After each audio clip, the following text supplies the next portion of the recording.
رامان گەیاندەوەکو پارتی دیموکراتی کوردستان لەگەڵ هەموو داوای ڕەوایەکی هاوڵاتیانی خۆمانین بە شێوەیەکی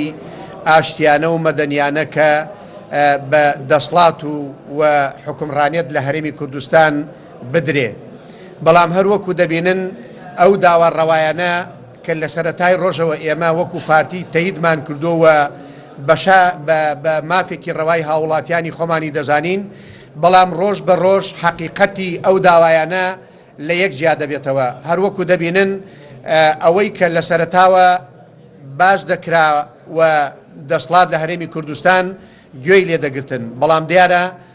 ئەو داوایە سەری کێشا بۆ کاری ئاژاوەگێڕی و دەرکەوتنی کۆمەڵێک حەقیقەت، ئەویش بۆ دژایەتیکردنی پارتی دیموکراتی کوردستان و بە هەدەفکردنی پارتی دیموکراتی کوردستان و هێرشکردنە سەربارەگاکانی پارتی دیموکراتی کوردستان کە لە قەڵاتزیەی خەباتگێڕ و سەرکەشەوە دەستی پێکرد، پاشان لە شاری کەلار و لە هەڵەبجە و لە لیژنە ناوچەکانی ئێمە لە سەی سادق و ناوچەی پێنجێن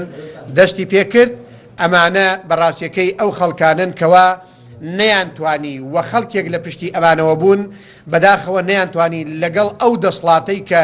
لەلایەنی جەماوەری کوردستانەوە پێیاندراوە تەعامل بکەن، نەیانتوانی و هەستیان بەو مەسئولیەتە نەکرد کە کەوتۆتە ئەستۆی ئەوان و هەموو لایەنە بەرپرسەکان لە هەرێمی کوردستان ئاوڕیان لەو هەموو خوێن و خەباتە نەدایەوە کە ڕۆژانە پێشمەرگە گیان لە سەردەستەکانی کوردستان ڕۆحی خۆیان دەکەنە قوربانی لە پێناوی پارێزگاریکردن لە ئەمنیەت و ئاسایشی هەرێمی کوردستان. بۆیە دەتوانم بڵێم ئێستاکێ ئەوەی کە داوای ڕەوای هەیە و ئەوەی کە کاری ئاژاوەگێڕی دەکا بە تەبیعەتی حاڵ لە یەک جیا کراونەتەوە لە هەموو شار و شارۆچکەکان. هەروەکو دوێنێ بینیمان لە شاری هەڵەبجە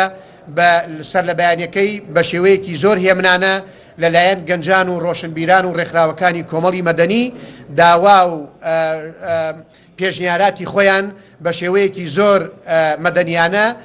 تەقدیم بە خەڵکی کوردستان و بە دەسڵات لە هەرێمی کوردستانە کرد. ئەوانەی کە نەیانتوانی تەعامل لەگەڵ ئەو کارە هێمنانە ئەو کارە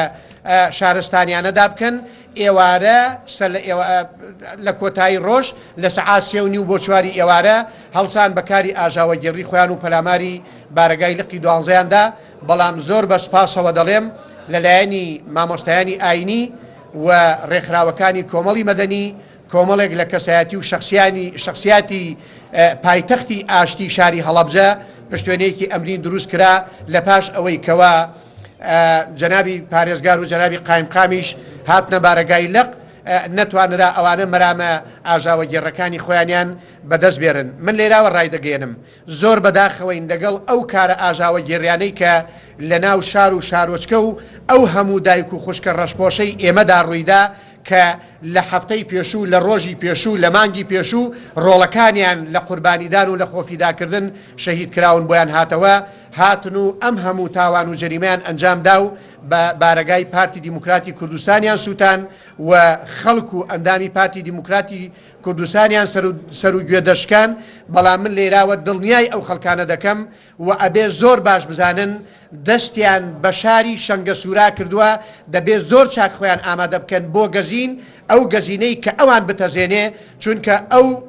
هەڵوێستە یان ئەو گەزینە لەلایەنی خەڵکی کوردستان و لەلایەنی دەسڵات هەرێمی کوردستان و بە تایبەت لەلایەنی پارتی دیموکراتی کوردستان قابلی قبول نییە. بۆیە ئەوانە پارتی دیموکراتی کوردستان و هاوپەیمانەکانیان ئیجبار کرد ئەبێ سنوورێک دابنرێ بەو خەڵکانەی کەوا یاری و سوکایەتی بە خەبات و خوێن و مقەدەساتی خەڵکی کوردستان دەکەن، چونکەوە قەت قابلی قبول نییە. خەڵکی کوردستان ئەزمموی کوردستان خاوەنی هەیە، قوربانی لە پێناوا دراوە، خەڵکێک بۆی نییە هەتا ئەو حەدەی کە ئێساکە ڕۆیشتووە سوکایەتی بە مقەدەساتی میلەتێک بکە کە 70 ساڵە پیاوی ڕۆشنبیر و خەباتگێڕ و کەڵەپیاوی ئەم میلەتەی لە پێناودا دەبێتە قوربانی. با هەمومان چاوەڕێی ڕۆژانی داهاتوو بکەین.